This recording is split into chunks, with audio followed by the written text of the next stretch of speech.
Well, hello there. You're listening to the Sort Yourself Out podcast.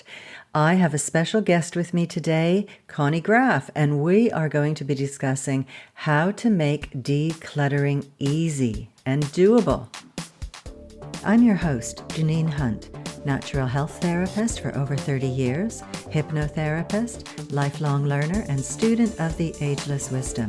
Here on the Sort Yourself Out podcast and in my Better Than Happy Zone membership, I teach powerful top-down techniques and practices so that you can master your mind and emotions, free yourself of what's holding you back, expand your consciousness, and nourish your soul.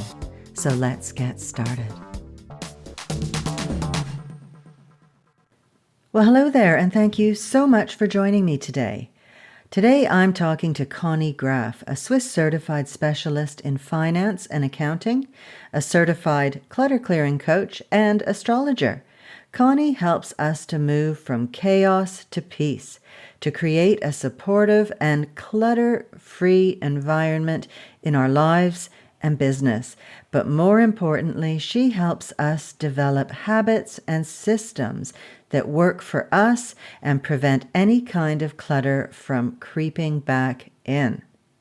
Holy cow, I can't wait to hear more. I need this. So let's jump right into my conversation with Conny Graf. Hi, Conny. Welcome to the podcast. Hi, Janine. Thank you very much for having me. Well, it's my pleasure. Now, I have to confess, Conny, I am someone deeply in need of a good decluttering, but it's something that I have a really hard time making myself do. In fact, the mere idea of a big decluttering job sends me into a total spin, and I feel instantly overwhelmed and like I don't have a clue about where to start. So I'm really looking forward to hearing your expertise today about how to just get it done. So, Conny, first of all, what exactly is clutter? Yeah, clutter is way more than we think. So most people, when they think about clutter, they just think about the things they trip over, no, in their home or that pile up in a corner. One definition by what I go is it's actually, there's four kind of categories of clutter. So there's things you don't use and don't love. That's are usually the ones that pile up in the garage, in the basement, in the attic, wherever. Things that are untidy and unorganized. And that's what often happens when people tell me, oh, I have such a cluttered home. It's not actually like it cluttered with too much stuff. It's just untidy and disorganized. Then a third category is that you have just too much stuff in a too small space. That happens a lot when people move from bigger houses to smaller houses, or when loved ones die and they inherit stuff and they think they need to take it in, and then they're filling their home up with it. And then the fourth category is the one that most people are very surprised that should be cluttered too, and that's anything unfinished. So that could also be things that need repair in your home. For example, leaky faucets, or curtains that don't work, or craft projects that you have stored in a corner for months and months and you're not working on it anymore, books you started reading and haven't finished or never even started reading that you bought, they're still in their plastic wrap. That's all also clutter. And I want to say too, it's like with clutter, it's not necessarily just bad. We just have to realize what it does with us. So everything that you own has some kind of a pull on you. And if it's something that you don't use and you don't love, it's just kind of sad to use the energy to keep it, and that's why decluttering is actually a good thing. Or unfinished things, like you can start deciding, actually, do I want to finish it? Then I finish it, and then you feel good, and it's like a relief. Or you give yourself the other relief and say, okay, actually, this was interesting for a while, but now I lost interest in this, and there's nothing wrong with that, and I can just let it go. We could go all very, very deep in any of these categories. You can tell me in which one. Yeah, well, it's interesting because, like you say, it's an energy that pulls on us. And all of these things kind of take up mental or emotional headspace, don't they? We feel them. I guess that's why it's such a relief when we do manage Mm-hmm. to let go of stuff. Mm-hmm. Yes, yes. And it's like, it's interesting how you said that you are in need of a big declutter, and like, just when you're saying that, I see that this is weighing heavy on you, and I can hear too, and like, for me it's too, like, oh my God, no, I wouldn't want to do that. So I always say, like, don't try to block off a day or a weekend or a week and say, okay, now I'm going to do a big decluttering thing, because that sounds very overwhelming. That's on top, like weighs on top of you. Yeah. And most people can't do it, or it's just too much, or they start and then they crash in the middle of it. And then it may look even worse in their home because they have pulled everything out or whatever, Yeah. And then you start beating yourself up, and the beating yourself up creates even more mental clutter. So that's what I call is the mental clutter, when you're beating yourself up, and then you have all these beliefs like, oh, I knew I couldn't do it, and I know my mother was right, I was a messy kid, or whatever comes to your mind then. And this just adds to the problem, and then you're not doing anything, and it just builds up and builds up and becomes more overwhelming. That's why there is other approaches that work so much better than just thinking, oh, I need a big decluttering job, Yeah. So can I ask you about my specific case where we are renovating our home and we're going to be moving? So we're going to have a big declutter to do when we move, because, there's no point dragging a load of crap we don't want with us to a new place. Yeah. But in this old house, there's hardly any storage. And we don't have tons and tons of stuff, but still there's an accumulation. We've been living here for 30 years. And as we've been renovating, we're kind of cleaning out room by room and getting rid of stuff. But how do I cope with it when I've got, like, say, a junk room that everything has been stashed in, everything that, as we're moving from one room to the next, junk keeps getting shoved into this one room. How do I deal with that? Mm-hmm. Yeah, this is hard. So when you're renovating and you have your home in a disarray, this is on top of, like, this is not just regular clutter. This is almost like you can't help it but have a little bit of a disarray in your home. Ideal, of course, would be if you wouldn't shove it in a clutter room, because that will become, like, I'm pretty sure whenever you open that door, you're like, oh my God, no, Oh, yeah. And so you deal with it like you have to almost deal with anything and everything that we have to deal, one step at a time, one bite at a time, Yeah. So what I always say, like, I have no rules how to do. Like, there is this famous decluttering system out there from Marie Kondo, and she has all these rules how to do it, and you have to pull everything out and pile it up. And whenever I talk with anybody, they're usually all overwhelmed, and I don't blame them. So I don't go by this. Yeah. I go different. So now with you, because you are in a different situation, you're not in a normal situation where you just want to declutter. You want to declutter so you can move, because you're renovating the old house, I assume, to sell it. Yeah. Yeah. So what you want to make sure is, moving on its own is already very overwhelming. So what you want to try to do is get this stuff out before the day comes where you move. And I always say, like, 10 minutes a day or a few minutes a day, keep the chaos away. So what you could do already now, every day you go in there and you find, you can either, so that's the thing. You can either set an alarm for 10 minutes, 15 minutes, 20 minutes, however long you feel you can do it. I would just try to do it every day. Go in there and find stuff that you know for sure they have to go. Yeah. And you go and pull them out and start pulling these things out. The ones that you're for sure, there's always the iffy ones that we don't know exactly, are we going to let them go or not? But the ones you know for sure, and start letting them go. The other thing you could do is, like, I go in this room and find 5 things that I want to let go and bring them out and start. You have, because right now you're just putting in and you're making the problem bigger and bigger. So you want to start taking away too. And if you keep it at 10 minutes, 20 minutes, it's not overwhelming. We can do it. Like I just had a coaching client that I convinced to do just 10 minutes. Most people give me a big pushback and say, Connie, you have no idea. I have so much clutter. 10 minutes doesn't do anything. And I say 10 minutes every day over a period of time is more decluttering than not doing anything and standing overwhelmed in front of it. Yeah. So now I got her to declutter, and I think she decluttered now for about a month, 10 minutes every day. And sometimes she skipped and because she was gone or something. And she made a big dent, and she's all surprised. So you will be surprised how big of a dent you can make if you take it smaller, and just like go in and start bringing things out. And because when you're basically putting that stuff in this room, this is just postponed decisions.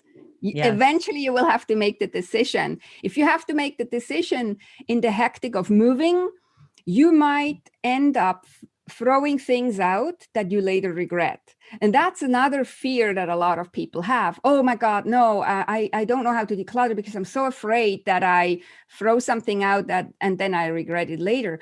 But if they wait till the last second and then there's the day X coming, like for you, for example, where you actually have to move out and you're so stressed out and overwhelmed from the move itself already, and then you have this room as well, you may throw out something that you don't like, that you do like, and that you then regret later. So yeah. So that's what would be my suggestion. Start now, 10 minutes a day, 15 minutes a day. Get some stuff out. Get 5 things out a day. Get 3 things out a day. Anything. Get the ball rolling. Thanks, Connie. I'm going to do that because the room that we're using as our junk room at the moment is the next room to be renovated. Mm-hmm. So I don't have a lot of time. It's like, it's got to get done, right? So there's no point just shifting it all to another room. I'm going to have to actually cope with it this time. So thank you. I will do that. And I read Marie Kondo's book, and I just thought, no way could I do this. It totally overwhelmed me, the idea of it, the way and I don't blame you. Process. So I don't have a lot of stuff. So I always joke and say I don't have a clutter, like a physical clutter problem. My clutter is more in the head, like most people do. I also say all clutter starts in the head with mental clutter. But so I don't have a lot of stuff, and also not a lot of clothes, but just the thought that I have to pull every single piece of clothing I have out and pile it up freaks me out too. So I don't blame you, but she has huge success. It must work for some people, but we have to remember we're not all the same. So I'm for the people who get freaked out by the thought. So there is another way. And again, no rules. So I always say I have principles, and this is where I'm saying you also start, when you start decluttering, you divide it in small chunks. But that's what I'm doing, where it's telling you just go for 10 minutes. Another thing is what I would try to do, and that's why I said to you, just take out what you know for sure needs to go. You want to start with not a too personal area or not too personal items, because those need more. It's almost like when you go to the gym, you don't go and take the heaviest weight on the machine and try to lift it. No, like you have to train your muscles first. And I always say, like, you have to train your decluttering muscles. So you start with easy things that you don't have to think too much, and they have to go, and you get them out. And that's where you train your decluttering muscle. And then there will be the point where you have more emotionally items that in one way, I'm not using them, I don't really love them, but they were from Aunt Violet or whatever. So there is some emotional attachment where you have to think a little longer. And if you're trained your decluttering muscle already a little bit, it will make it easier to make a decision there. Rather than what most people do, they go right to the thing that, because that's the one that bugs them the most. Oh my God. But you can't make a decision there yet. So this is kind of my approach. And it's more like, and I always say like too, it's like decluttering is self-love. We want to always feel in and see how we feel about it. And you don't feel good with all this clutter around it. Okay, but we don't feel good either if we feel overwhelmed thinking we have to declutter for 3 days. So or 10 days or 3 weeks or whatever. So let's see what would feel good? What can we do? And this is what I notice is if we start small with the least emotional items and get them out and get the ball rolling, that is how most people make progress and it's also more sustainable than if you're doing this oh, I'm going to declutter, and you push yourself to do it for several hours and then you don't do anything for weeks because it was so awful, Yeah. That's interesting because it sounds like almost any other process we go through in life, that you start small and it's so much easier to incorporate into your life by doing a bit every day. I mean, that's how I recommend that people start meditation. I say start with 5 minutes a day. It's important to build the practice and to do it every day. So don't try and do an hour because you're going to stop, Yeah. So know the concept, then you just pull that concept over to clutter.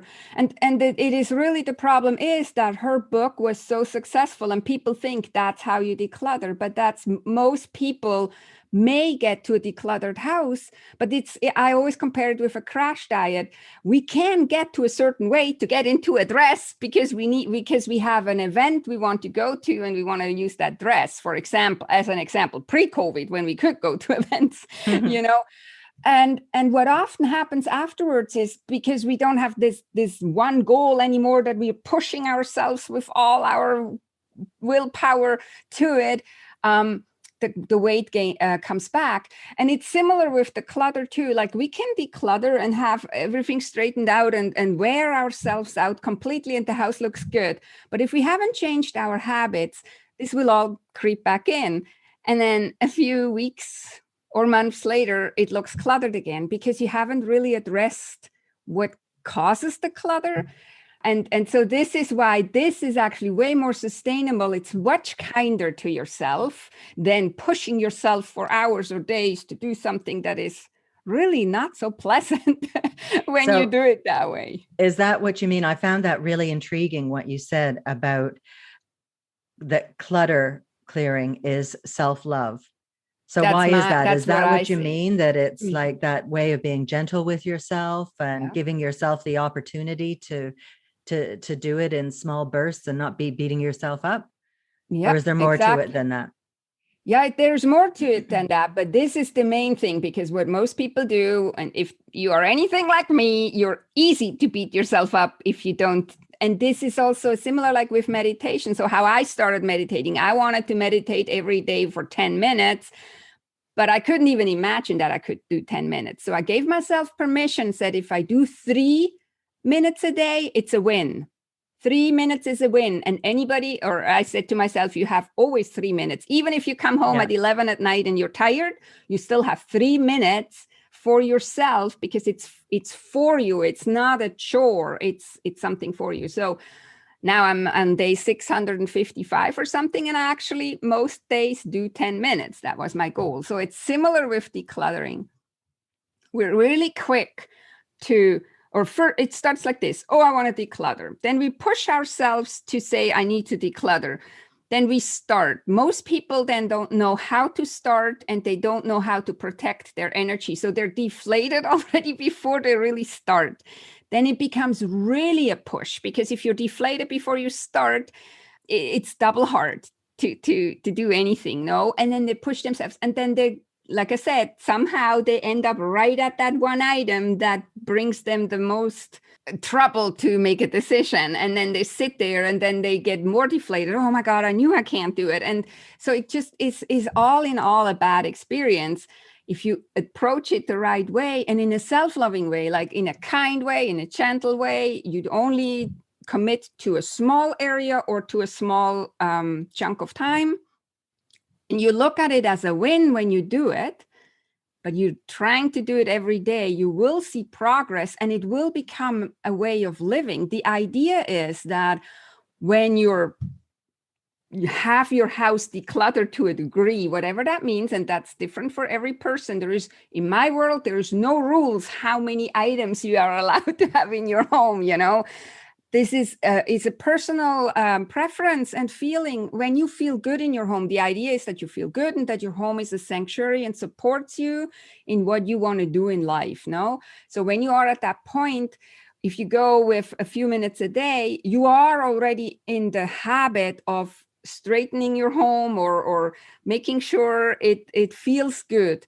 So maintaining the clutter-free home becomes a no-brainer because you're already in the habit of doing it. So then the clutter doesn't creep back in, like what happens for most people, that it just they have these bursts when they declutter, and then the clutter creeps back in. Then they have that burst to declutter, and then the clutter creeps back in, and they're never making any real progress that the home actually supports them in what they want to do, and they feel good in their home. So yeah, and that's a long-winded answer, sorry. No, that's good though, but it's a really interesting way to approach self-love. And when you are in your home and it is, I don't know, you know, that kind of minimalist thing where everything has its place, and you feel good in your home, don't you? Like it makes you feel good. You're doing it's like giving a gift to yourself. So it's like a nice form of self-love in that sense, just being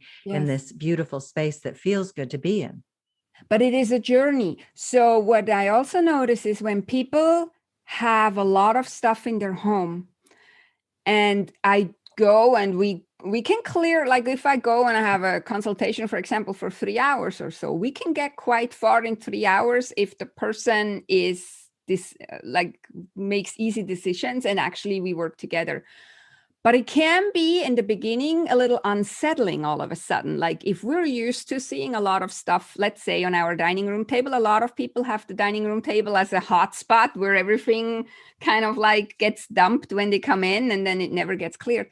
If the dining room table all of a sudden looks clear and maybe has nice flowers in the middle or something, that can something can happen in us that it's like it's not like we're missing the clutter, but there is an adjustment time. Even though we know it feels better, it's a funny thing that the body does with us, because we're such creatures of habit, no, and we're used to seeing all this stuff there and it's not there anymore, and then you could get some kind of a uneasy feeling, and you have to get through this. This is then when the mental clutter starts and the emotional clutter that gets released.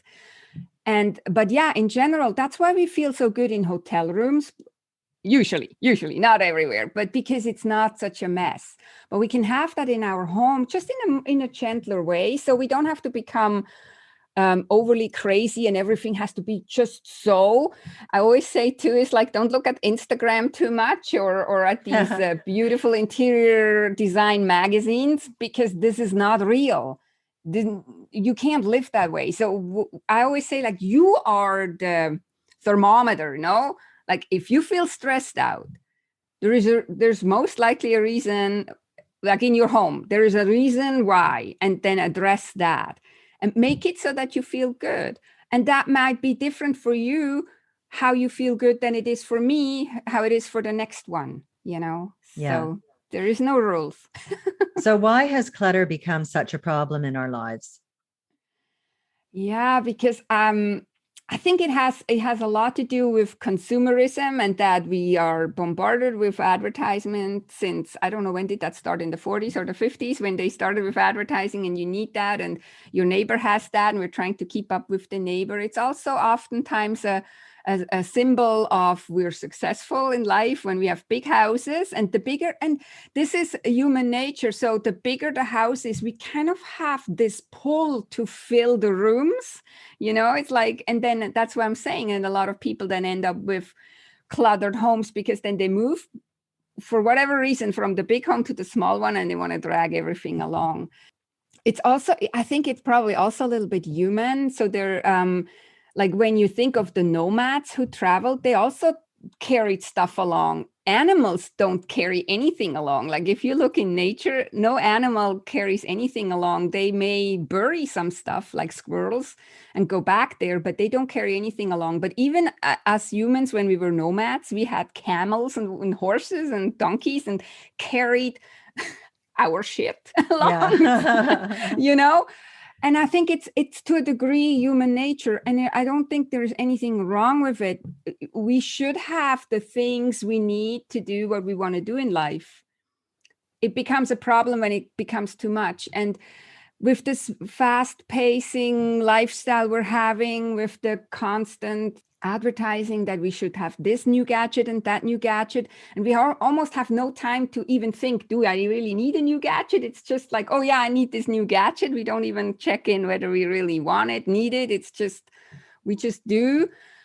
And then the old one, or like if it's a gadget or whatever, the old item just stays, because again, it's a decision we don't want to make now. Or I make that decision later, and then later becomes never. And the bigger our home is, and the more storage space you have too, it's like, it's kind of good. You don't have, I always joke and say it's good if you have no storage space, because at least you see the problem. The bigger the house and the more storage space you have, the more stuff you can just stuck away and you don't see it. But don't think that's not pulling on you and your energy. Even if you have a storage locker somewhere kilometers or miles away, this still pulls on you, because it's your stuff. Your subconscious knows you have it. You kind of, your subconscious knows eventually you have to deal with it. So it's heavy. So I think this is one of the reasons. I think I read a statistic that the size of the house tripled or quadrupled in the last 50 years. So people live in 4 times bigger homes than they did 50 years ago. And again, we're filling them. We're filling the homes also because we see, oh, new sofa there. And oh, yeah, you deserve a new dining room table. And oh, maybe we need to have something for that guest room. We never have guests, but the guest room has to be ready in case we do have guests. I think it's a big combination of everything. We're such a materialistic society, and a lot of the time we're buying stuff that we don't need just to kind of fill this hole inside us. Might be a lack of self-esteem, or, the whole advertising industry is about making us feel like we're not enough and that we need these things to fill that hole to make ourselves feel better, right? Yeah, retail therapy, I call that. It's when you feel like something is lacking in your life, or you don't, like, oftentimes it's also you don't want to deal with the emotions. So then some people eat because they don't want to deal with their emotions. Other people maybe drink too much wine. Others go even further and use drugs. And other people go and buy stuff. I mean, when you're really in distress about it, there is people when I go and help declutter where the tag is still on the clothes for months already. They just bought it. It was more the action of buying it that gave them a short relief, and then they just putting it somewhere and they're never wearing it, so they didn't need it. It's this, this is what I'm saying. It's like you're just buying it because the advertisement tells you, and you need more stuff, and more stuff makes you happy, and more stuff doesn't make you happy. Also, I always say too, is like minimalism doesn't necessarily make you happy either. Just like it depends how you go about it. That's why I say decluttering is self-love, and look at it as self-love. Check in with yourself. Figure out what you really need. Do you really need this item, or is it something else that you crave? What is the item representing in your life that you actually crave? And how could you get what you crave rather than hanging on to this item, It's also harder work, and most people want to have an overnight quick fix and not actually really go deep and deal with it. That's also a little bit the zeitgeist, no? That we want to have a quick fix and just come and give me the solution. What is the one tip that I'm not decluttered anymore? Well, there is no one tip, So I think the closest thing to that one tip is what you were talking about, just a little bit every day, just make some inroads. And, it's not overwhelming to do that. I'm definitely going to do that because it needs doing. And I want to feel that sense of relief afterwards as well. Like it is a nice sense of accomplishment of, you do going to get that, feeling. Yes, you do. Yeah. And you can also think about like it's a lot about how you go about it. So you can go with the intention of, oh, this is going to be awful and I hate decluttering, but I said I have to do it for 10 minutes. Or you can go and say, okay, how can I make this easier on me? Some people love to have music, because then it helps them. Okay, then put on music. Nobody says you can't have music while you're decluttering. Other people listen to a podcast. We're on a podcast here. Yeah. Other people, for example, this is not clutter, but I mean, my thing that I don't like to do is folding clothes. And don't ask me what the issue is. I haven't figured it out yet. But folding clothes is not something I like to do. So I have to be really careful that I don't have piles of freshly washed or then not so freshly washed clothes anymore that are not folded and put away. So I found for myself is that is my time. You can look at this as this is my time to listen to a podcast episode and relax. It can be very relaxing. It's almost like active meditation. You're folding your clothes, you're putting it away, and I can listen to a podcast or I can just listen to my own thoughts. So go with the intention that you want to make it easy for you.